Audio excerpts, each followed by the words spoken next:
Hi. Hello. And welcome. I'm Allie. And I'm Andre. And this is the Love is Blind podcast. This is. It sure is. It's been a while. It has. It's been a while, and we're having to reach outside of the country. Yeah. We promised you all that we're going to tackle Love is Blind Sweden. I've heard anecdotally from the people who've already seen it that this is maybe the best Love is Blind. And I don't know why. We don't know why. I mean, look. I don't know if it's true. I personally, little backstage view. We watched this separately. We didn't watch this first episode. Well, we watched the first part of this together, but then we fell asleep, and then we watched the rest of it separately. And this is an episode that made me cry. Aww. So, episode 1 made me cry. So that's new for Love is Blind for me. Yeah. So for context, Andre and I usually watch the episode together, but we just had a very busy chunk of time since we last did the reunion show.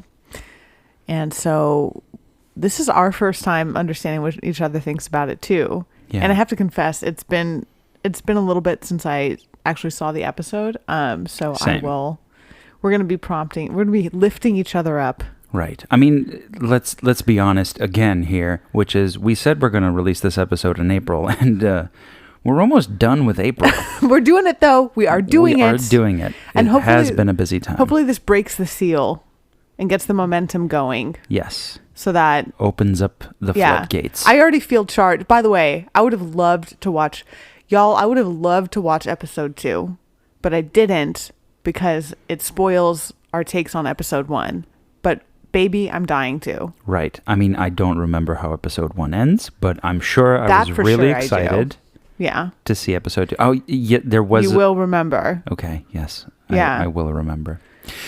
Anyway, we begin with introduction of the show itself. We first begin, Bob. Before that, we begin by reminding you to please follow us. Like us. Give us 5-star reviews. Yeah, make up for that 1-star review we got on Apple. Yeah, the hole and the validation that we've had in our lives since doing Love is Blind Season 6 is enough to motivate us to watch the show. Exactly. We need to. Follow us on Instagram at Love is Blind Podcast and on Facebook, Love is Blind Podcast. We're everywhere. Yeah. And I realized that this actually came out before Love is Blind Season 6. Yeah. So maybe y'all have seen it, or maybe you knew that you've already subscribed to this podcast and decided to watch the show along with us. And that would be incredible. And if you're from Sweden, welcome. Sweden. Since we're doing Love is Blind Sweden, we may get more Swedish listeners. I know that 3% of our current listeners are from Sweden, so that's that's a sizable number. We love you, Sweden. I went to Stockholm a few years ago in the dead of winter. I still had a really great time, I gotta say. I appreciated Stockholm. She had a great time. Yeah. Yeah. So, shall we note, get started? With the thing that we normally do, which is to read the episode description. Yeah. I remember how this goes. Episode 1, titled... The pods are now open! And the description is... Eager to finally find their perfect matches, singles enter the pods and dates begin. Drama and love triangles, plus a first proposal, swiftly ensue. Yeah. So this is pretty standard fare, LIB, EP1. Definitely. Love triangle episode 1 though. That's... I feel like that's also standard fare. Do you feel like it's standard fare? Yeah, I do. Okay. You got to set that drama from the beginning. Mm-hmm. I think so. So as far as just international Love is Blinds, mm-hmm. I've seen all of Love is Blind Brazil. Mm-hmm. I've seen some of Love is Blind Brazil. Tried to get into Love is Blind Japan. Have not seen Love is Blind Japan. I couldn't get into it. Also have read that it's a great app, but it's very different. Mm-hmm. A great season. It's a lot It's just a different type of courtship. Mm-hmm. There's also the sensibility of the production that probably is different. The stories that they're trying to tell are different. Yeah. As far as Sweden, I don't know what it will be. I mean, I think it's interesting to see just like in Brazil, there's a lot of flash and the big music and feelings and like vibrancy and kind of what I would associate with Brazil anyway. Mm-hmm. It'll be interesting to see how Sweden plays out and if we notice anything culturally. I already notice the Swedish language to listen to is kind of wild, right? I mean, I think it's just because we're not accustomed to hearing Swedish on a fairly regular basis. Yeah, yeah. And you, on the other hand, study Brazilian Portuguese. So I do. I'm a little more used to it. But I do really like Young Royals, which is another Swedish show. Anyway, yeah. I guess it's not the same as studying Swedish. I nodded to that. I don't think you guys could hear it, but I nodded to it. But anyway, so I had to watch in dubbing due to time constraints, but I started to watch with the subtitles. And in the future, if I can watch with the subtitles, I think I'd prefer it because I think it's a different experience. Yeah. I mean, at this point, I have seen this episode 2.5 times, but all of it happened a few weeks back. One time with just English subtitles, and then one time dubbed. And you did both ways? I did both ways. I was curious. Whoa. Yeah.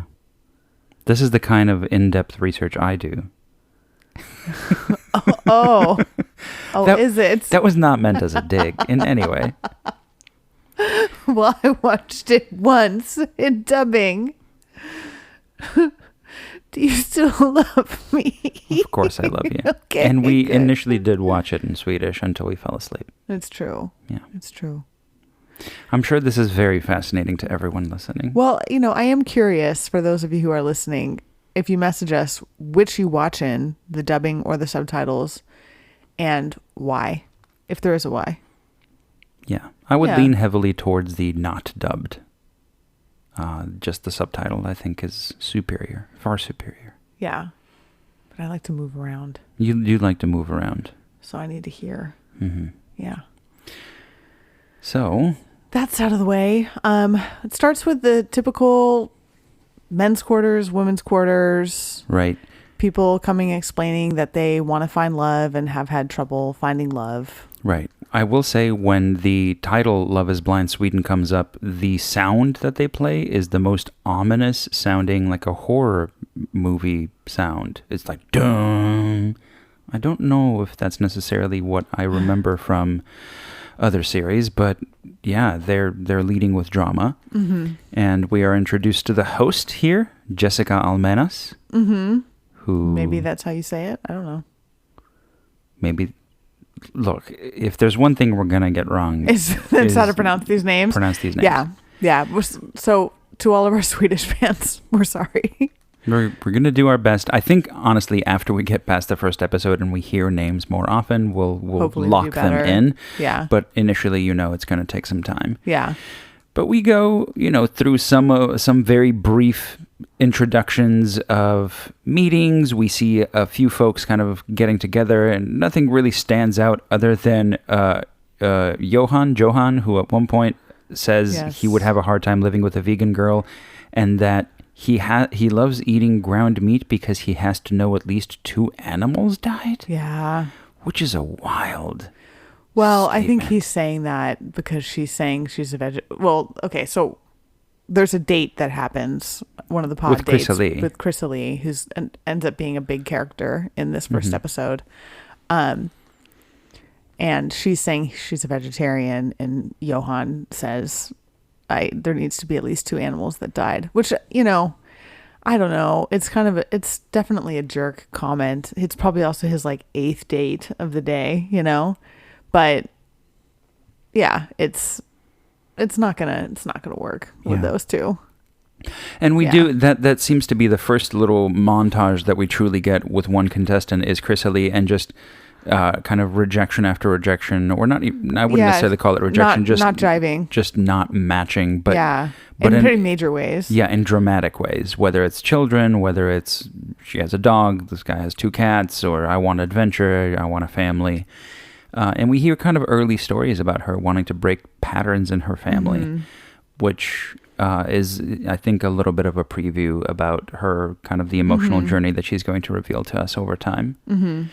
So she's had a slew of rotten dates, and then she meets a person. She meets a person who I believe, is it Rasmus? Rasmus, yeah. Yes, okay.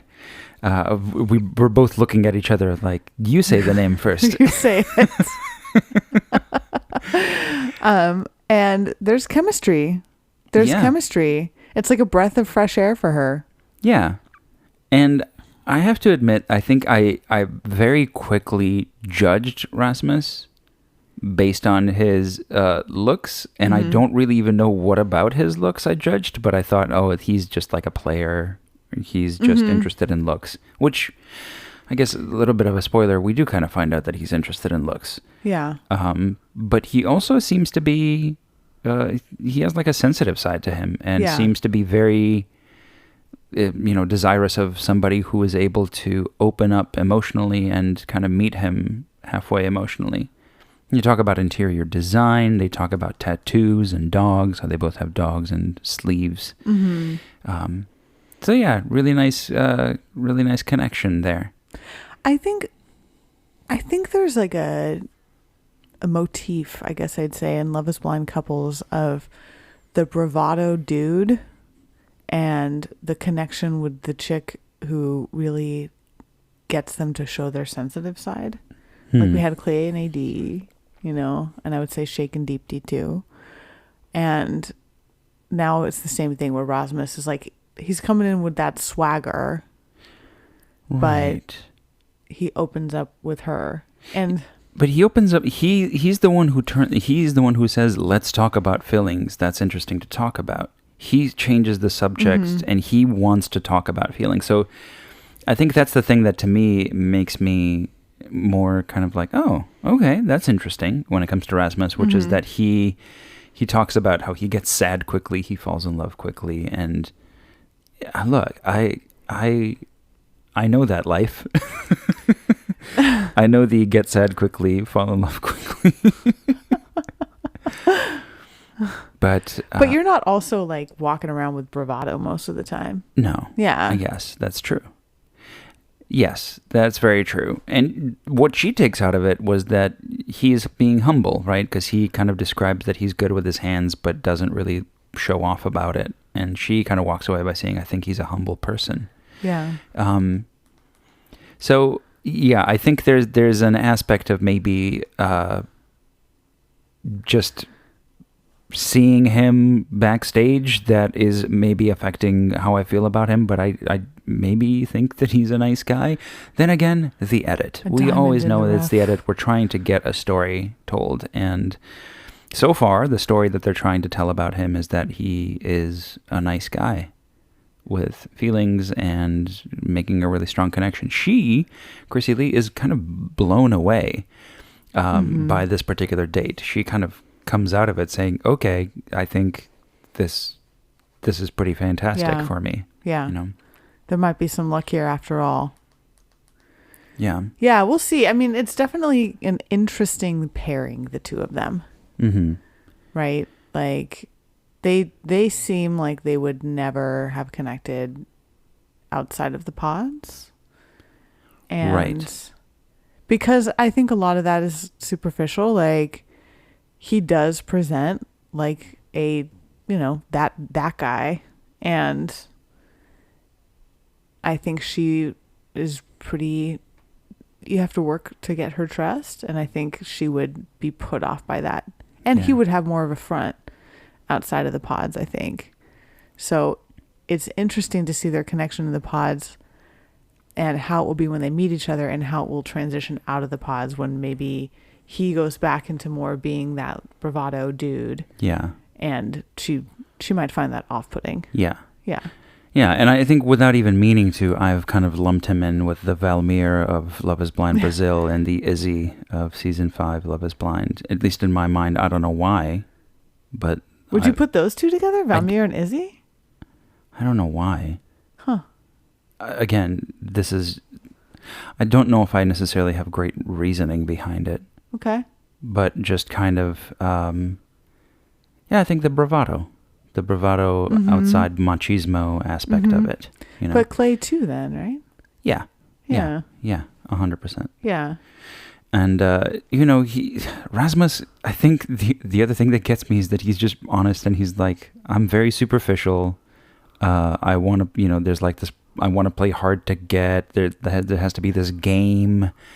And he's also seems to not be really on board with the whole experiment. He's like, I want to know what they look like. I don't know if I'm going to really fall for somebody without knowing that. So he's constantly trying to sneak in, questions about looks and etc. I know. There's always that guy. And he's, he's no supermodel, all right? Like, he's fine. He's an attractive dude, but like, it just seems like, I don't know. I'm just so sick of that dude. I guess it's my stuff. Like, I was sick of it with Shake. I was sick of it with Clay, although I ended up liking Clay. Definitely with Valmir. And I'm like, oh, come on. Like, Yeah. Even though there's a part of me that's definitely on board with attraction is a very important part of a relationship, Yeah. I'm torn amongst myself and I'm putting it on these poor people. Yeah. But he's, we see him now. He had that great date with Chrysalie and now he's talking with other people. Yeah. And forms another connection. Yeah. Forms a connection with Katya, at least briefly. That we see, and we kind of use that as a way of segueing into following Katya for a little bit. They seem compatible, they're talking about their looks again. She's got clear shoes. Clear shoes, little business suit. You've spotted the clear shoes. Yeah. You love those clear shoes. Yeah, well, the show loves those clear shoes. The show loves I those love clear noticing shoes. those clear shoes. And then Katya, we transition along with Katya to meeting a new person. Why are we, is it just me, or are these names not popping up very often? We're really, really hoping for these names to show up on screen. You're like, Norse death metal type looking presenting dude. Norse death metal presenting dude. I have no idea what he's actually into, but when I think of that, I think of someone who looks like him. Oh, gosh. What I remember about him is that he works in sanitation. I believe I think he's not local to Stockholm. He manages the toilets on an island, he describes. He says the island. We'll record more closer to watching the episode in the future. Yes, this is not it's an outlier. This having 2 weeks since we've seen this, especially since it's the first episode, so we have haven't no grown. connection with these people yet. But he's from a village called Harfso in Hälsingland. Oh man, that was fun. That was so fun. But I don't remember his name. We'll find it. We'll find out. But Katja's not sure she wants children. And to leave Stockholm. Or to leave Stockholm. Mm-hmm. She's a city girl, baby, in her clear shoes and suit. Right. Her clear pumps. Yeah, and then there's some kind of mistranslation that I didn't quite understand, which is he says that he's been in a single household for such a long time, and she stops him, and I'm sure there's some language barrier here that we're not understanding what it is that weirds her out, and he's like, oh, no, I meant I live by myself. I wonder if single household means I live in like... a group of single men. Yeah, something like that. Or like I live with a family. Maybe. Yeah. So we move on. But I kind of recall we don't really find out what happens with that love connection. It's more like a seed is planted. Right. Yeah. Yeah. So we then move on to, Lucas and his first connection. Another person we'll find out soon. I'm sure we'll find out her name. Who get to make a connection. Yeah. I say as I'm skipping madly forward through this video. Through all the names. Just Through all when the hoping names pop up. that, yeah, I think what we'll find is that initially not a lot of these names are popping up. Well, no. Amelia, right? They pop Amelia. up right away. They do. Okay, right Amelia away. and So Lucas. Amelia and Lucas. That's who we got here. And they end up forming a connection. Yeah. Yeah.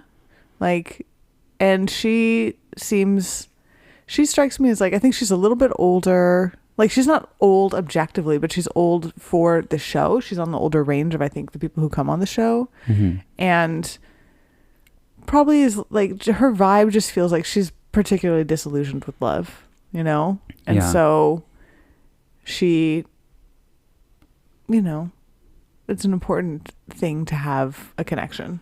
Yeah. Yeah. I mean, she's only 34, but... right. Not right. Objectively, like, Yeah. it's nothing, right?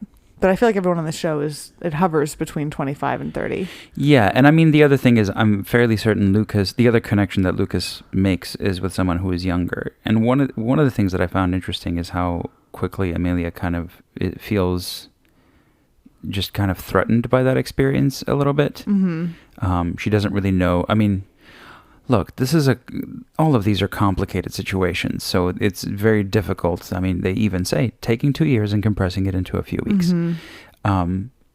So there's a lot going on in a short amount of time. But we move on from Lucas and Amelia to Oscar. Mm-hmm. And his first connection, who grew up in India, or moved to India when she was 19. Mm-hmm. And worked in Bollywood, trying to find her name. It was just up here. But we see Mira and Oscar talk about their backgrounds. Oscar having moved to the United States when he was younger. They're both economists. Mm-hmm. They're both interested in having other hobbies. I thought he had a pretty funny line where he says, like, you know, people are always telling me about how I'm this like elite swimmer, rich economist, handsome person. It was like nice way of phrasing that. Such a cross-eyed bear. Oh my God. Yeah, that must be, I don't know how many times I've heard Humble ex-elite brag. swimmer who flies planes and works in the finance industry. Ugh. But I'm more than that. Right. I'm more than that. I just need someone who sees me. Yeah, this is a couple that we're being introduced to, but they're not the focus of this episode. 100%. So we'll find out, I think, more from them in future episodes. But we then see Mira go on a date with Johan, the guy who was Eats Mr. meat. Meat. Yes. Yeah. And seems like they're getting along. Like, she opens up a different side of him that we haven't seen. Mm-hmm. So I guess she probably eats meat right off the bat. Probably. She probably passed that test. They both meditate. Yeah. He describes meditation as coffee for the mind, I believe. Yeah, this guy's a vibe. He like wakes up and takes an ice bath. He describes it as mental coffee. And yeah. Is it me? He seems like he should have an ice pick in his hands at all times. Isn't coffee mental coffee? I don't know. That's body coffee. I'm thinking about it. Does coffee wake up your body more than your mind? You drink it with your body. I don't think he's thought it through to the level that we're doing now. Well, the reason I say is that she says, I'm going to take that and I'm going to say it in the future. Yeah. So she clearly liked it. And I just didn't understand it. But it's okay.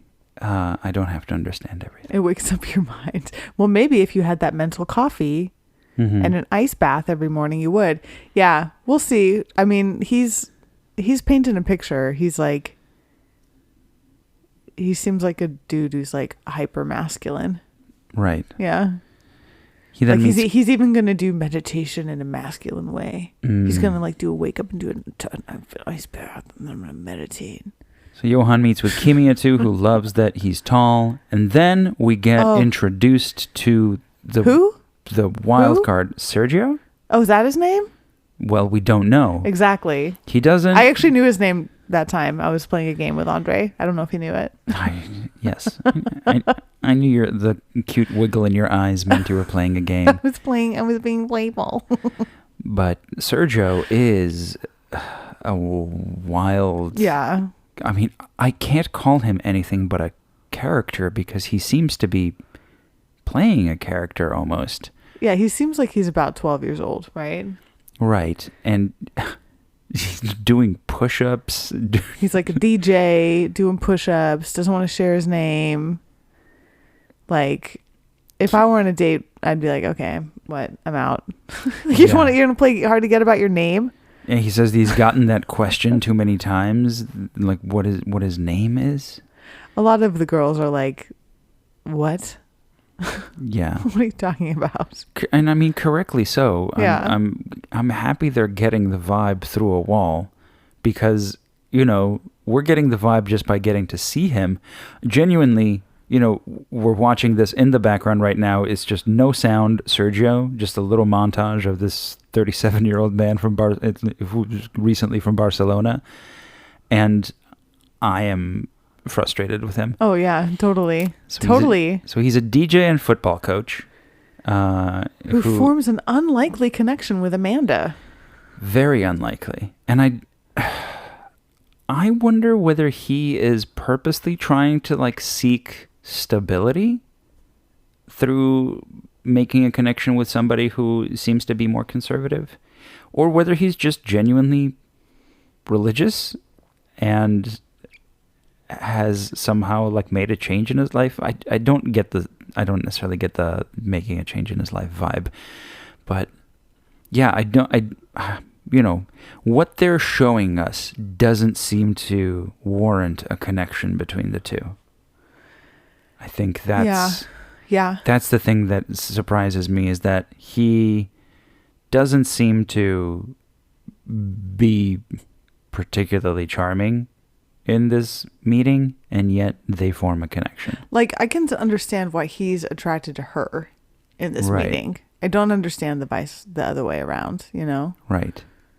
She seems kind and pure and honest, and that's attractive.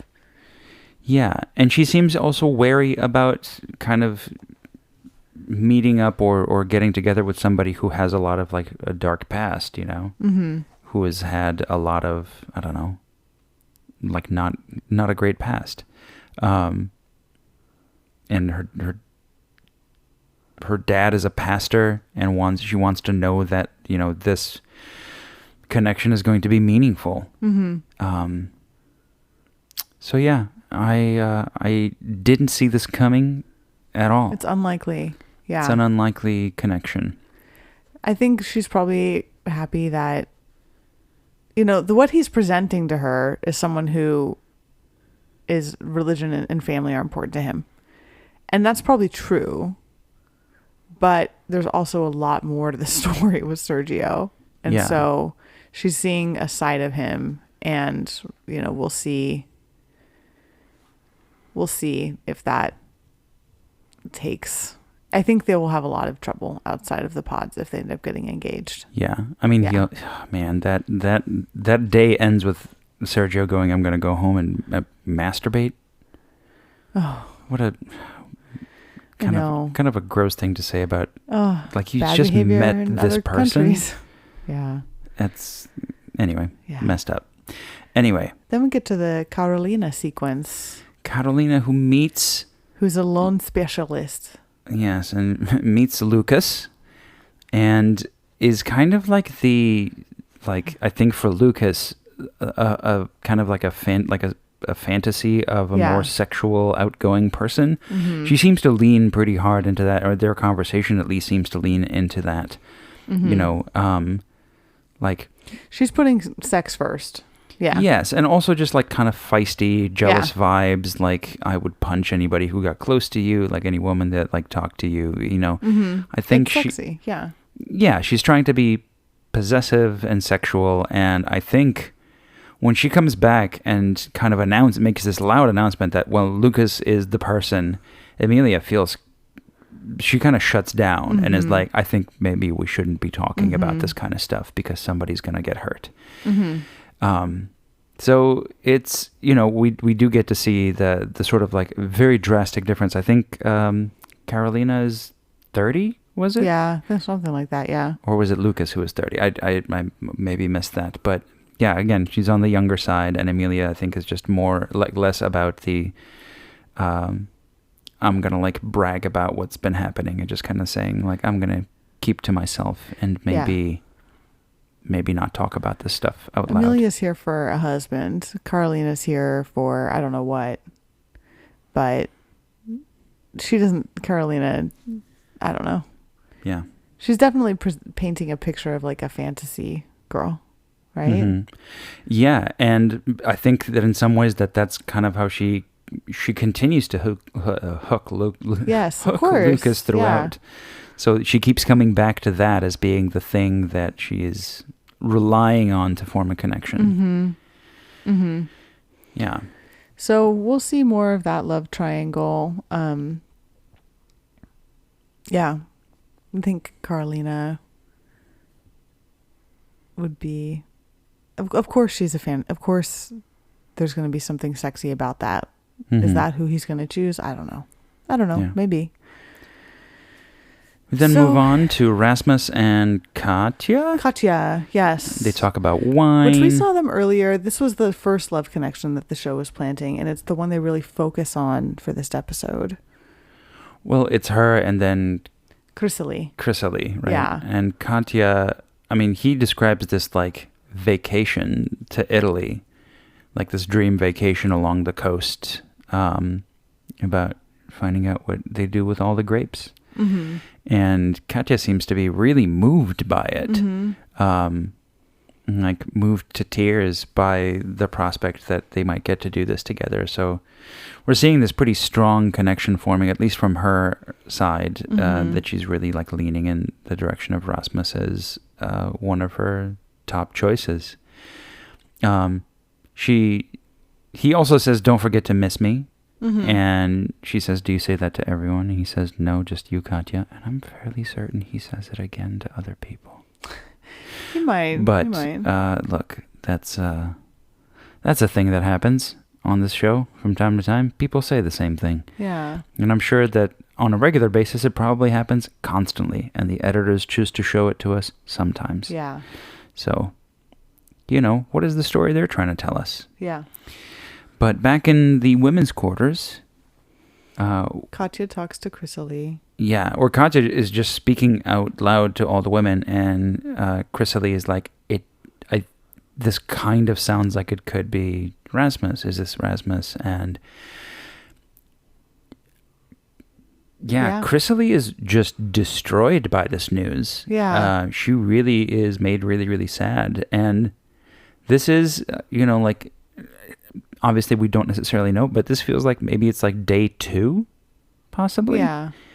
So, yeah, she's really already pretty invested in that choice, and also seems to feel really terrible about being put in the position where like one of them has to, or like one of them is like going to potentially end up being the choice,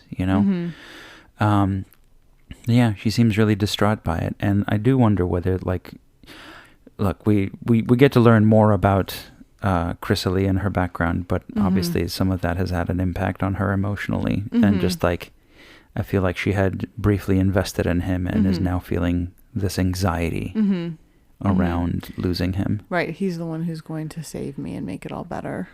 Yeah. Yeah. So it's a lot of pressure to put on that connection. Yeah. But I will say I appreciated how Katya and Chrysalie didn't turn on each other.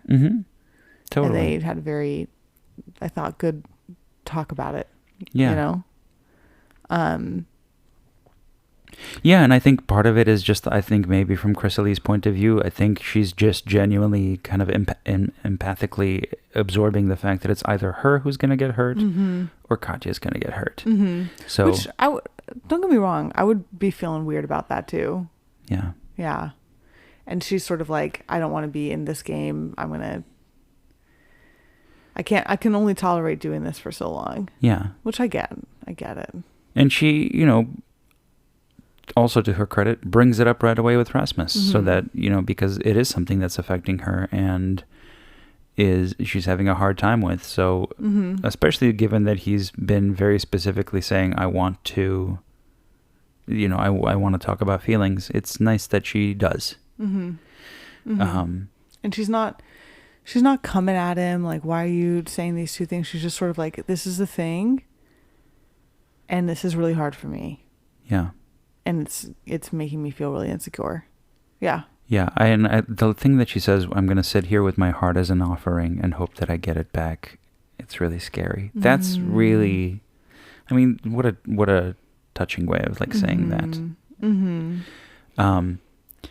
And then we get Rasmus, who's like, she's Estonian. I don't know what that means. What does she look like? I don't really know what that makes you look like. What does that look like? And I think later he's like, what if she's Chinese? He seems to be very concerned. I know. About the potential for like her look being different, which is, look, unfortunate to see on Love Is Blind. I know. Well, it's just, again, it's that he's blind. that dude. He's that dude of this season. Yeah. Right? At least he's being edited to be that dude. Sure. Yeah.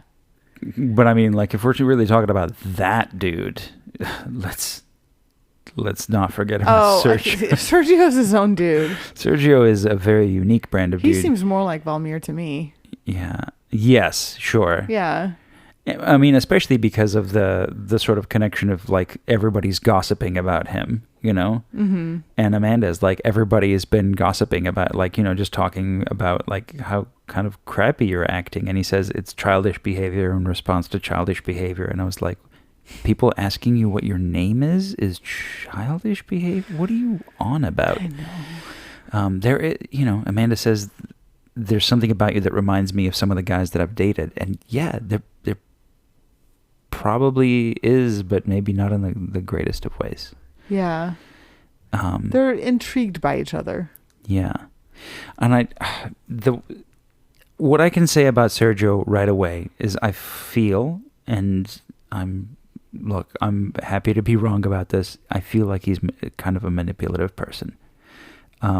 Because he's immediately trying to turn the story, and he's trying to say stuff like, when she's like, you seem like more lively, maybe more outgoing, and he's like, oh, maybe that's what I'm trying to make you feel like I'm like, that he's trying to control I know, the it's impressions. just very childish. And yeah. I know. So yeah. And I will say, I think people like our take on things because we see people as more than just their actions. And I'm sure we'll dive in. I'm sure there's very important reasons why Sergio is so guarded. But we're just getting to know them right now, though. Yeah. And kind of getting the lay of the land. But I guess, like, and he is to the extent we're using, like, unkind language, Mm-hmm. I want to offer that we're also taking in a very edited version. We don't know these people yet, Yeah. Yeah. 100%. And I think he's also, to the extent that, we're being shown the edit, he is being edited to not be a very, he's not. to be shown to not be a particularly nice guy. Mm-hmm. But yeah, everybody carries their own baggage and their own shame and their own problems, and I'm sure that we'll find out more about it. Mm-hmm. Mm-hmm. In the meantime, we move on to Christopher. That's Christopher. That's their name. Christopher. That's my Norse death metal guy. Yes. And Katya's other love interest. Mm-hmm. And they seem to be connecting even more. Yeah. They'd start talking about sex and taking the initiative. Mm-hmm. Yeah. Yeah. Feeling seen and taken care of. She does seem more excited about Rasmus. Yes. Yeah. And it is, they make this very point, but it is interesting how they get very turned on just by each other's voices after a couple of days. Yeah, they talk about how they sleep, and they seem to make a nice, cute connection. And, Katya seems to be kind of torn right now, and seems to be leaning towards Rasmus between those two, as you were saying. Mm-hmm. She's not all in on either of them. Yeah. We come back to Luca and Emilia. Lucas and Lucas Amelia. Emilia. And she's excited to see him again. Yes.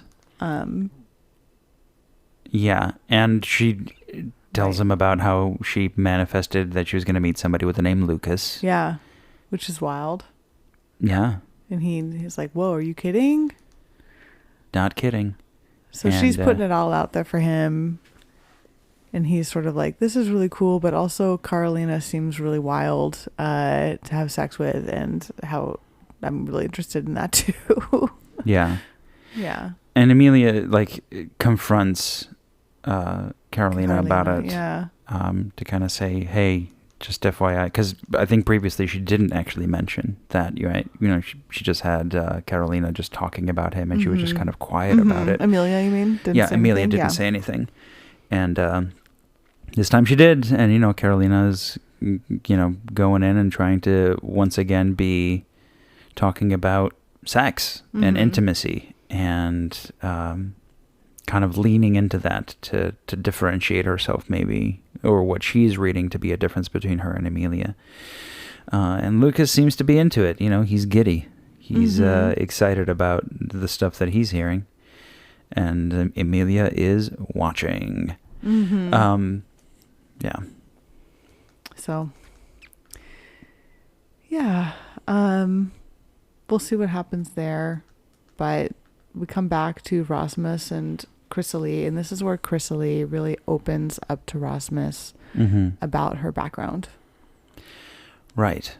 Yeah, specifically her childhood and her trauma. Yeah. Yeah, kind of like losing family. That she had a very young mother, and who kind of didn't really let her have a childhood by the sound of it. She was just kind of like a helper for her mom. And I believe ultimately her mom died. I think, and then now I think the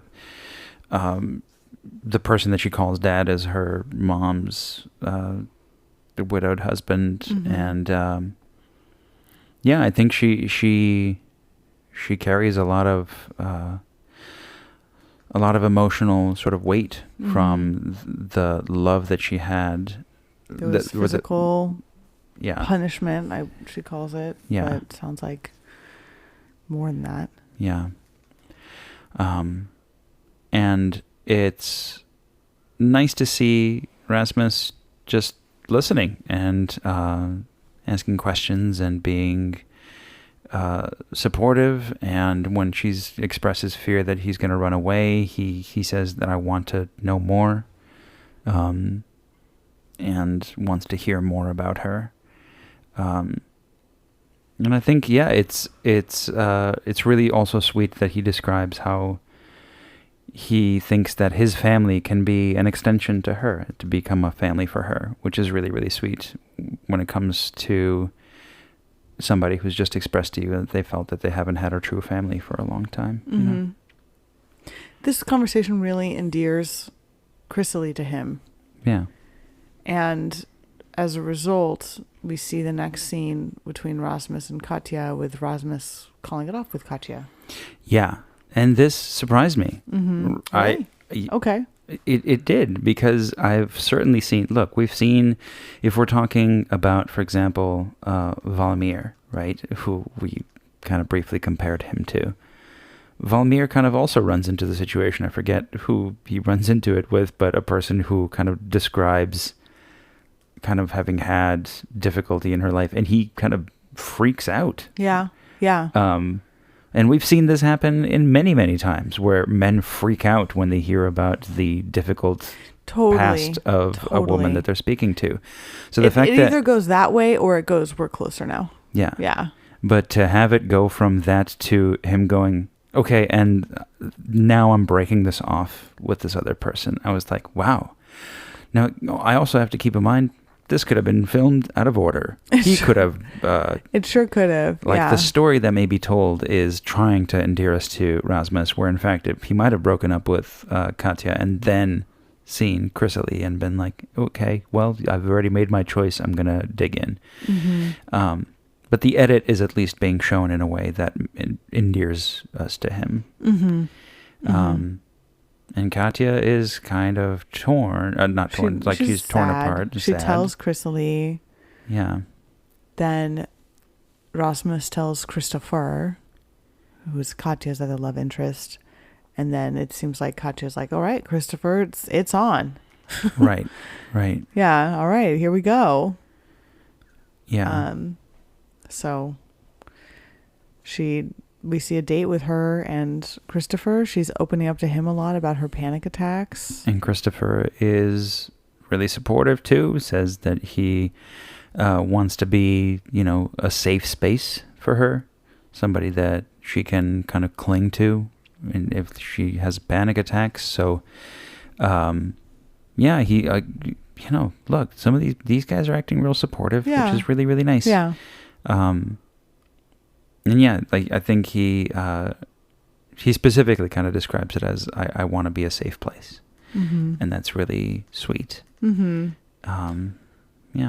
So they're getting closer, and then we have Sergio and Amanda. Oh, and before we move on, I did want to say, 'cause I'm sure all of you are wondering, the moment that made me cry was when Katya walked back into the women's quarters and said, I've just been dumped. And we cut to Chrysalie, who is like, what is happening? Aww. Because I'm 100% sure that she was probably sitting in the women's quarters thinking like, I just opened up. Yes. I gave all of myself to this guy and he said he's being supportive, but I'm sure he's probably just going to like him? Yeah. Yeah. And the fact that the next thing is for him to double down and be like, no, I want to be with you. Yeah. And again, I recognize it might be shown out of order, whatever, but the way it's being presented is incredibly sweet and touching story. Sweet. And when I saw Chrysalie's reaction, I just started to cry because I was like, oh my God, like the emotional impact that must have for her to feel validated and the ability to open up. It's okay to be who you are. Exactly. Yeah. That's really nice. True. It's true. Yeah. Yeah. So that is a poignant moment. Yeah. Then, we have another scene of Amanda and Sergio getting closer. Trying to see what else. Another connection potentially with Sergio. Well, is that what's happening? Because I think what's actually happening, if I remember correctly, is that he specifically tells Amanda, I'm not seeing anybody else but you. Yes, and then it flashes to all of these women that he actually is seeing. Yes. You're totally right. Yes. So, because she says, I'm not, you're my one guy. And then I don't know whether he feels like a weird pressure to be like, same, not seeing anybody. Not only is he seeing a bunch of other people, but he's like really intensely seeing them. Just like lovey-dovey, touching the wall. Again, gotta remember, these people are slightly inebriated at all times. They all have the golden gobs. But yeah, he straight up lies. He's lying to her. Which is, I knew I had the idea that he's a manipulator from somewhere. Yeah. And this is it. He is just lying. Mm-hmm. And that's, it's real messed up. And not only that, but that he seems very aware that he is doing this. Mm-hmm. So you can tell that he's kind of being like, he's a little distraught by the fact that he is kind of leading this double life, as it were. Not distraught enough. Yeah. Well, yeah, obviously. But yes, just... it's like he's just so guarded. It's like a game. Yeah. Yeah. Yeah. So I'm sure that will come to roost. But the episode's like coming to the place of like summing up episode 1, right? Where it's like, okay, Christopher and Katya. Sergio's got something going on. Lucas is torn between Emilia and Carolina. So these are the couples that it's highlighting for us. Right. And, in our next sort of big scene is Lucas opening up about his own family trauma. Is, talking about how he and his sister had like a really hard time growing up. And how I think his mom wasn't doing particularly well. His parents were fighting and going through a divorce and having a lot of difficulty with that. Yeah, and they're both really moved by each other and coming together. And I think this is also a sort of a realization maybe from Lucas that while Carolina's fun. Yeah, Carolina's fun, but life is real, and he probably wants somebody with whom he can both cry and laugh with. I think that will be his ultimate decision, but... Yeah. Yeah. Yeah, and then we return to Sergio, who is now actually fucking breaking up with people. Mm-hmm. Finally. Mm-hmm. And not only that, but he's saying, also, I feel bad because I told her I'm not dating anybody, so this is awkward. Yeah, so it sounds like he told her that, dated a bunch of people, and then the next day decided to call it off with people. Exactly. But the wild thing is that he doesn't seem to think that they would be talking about it. He doesn't seem to be thinking much beyond the present moment in general in life with Sergio. It's a very fair point. So yeah, it's... Again, he just seems really young, right? It's like, he's like, oh, I just don't want to get caught. Yeah. And I mean, he ends up dumping 2 people in 10 minutes and then a third person comes through the door, which is just, I think was it 2 or 3 that he ends up dumping within a very short amount of time. Yeah. Only to kind of have Amanda realize, wait a second, you're all talking about the guy who said he is not dating anybody. And she tries to make it incredibly clear. It's like, my problem isn't with the fact that he's dating other people. My problem was with the fact that he said he's not dating other people. Yeah. Like, we're here to date other people. He could have just said he's dating other people. Mm-hmm. And he could have even said, I'm going to break things off with them. Mm-hmm. But he didn't.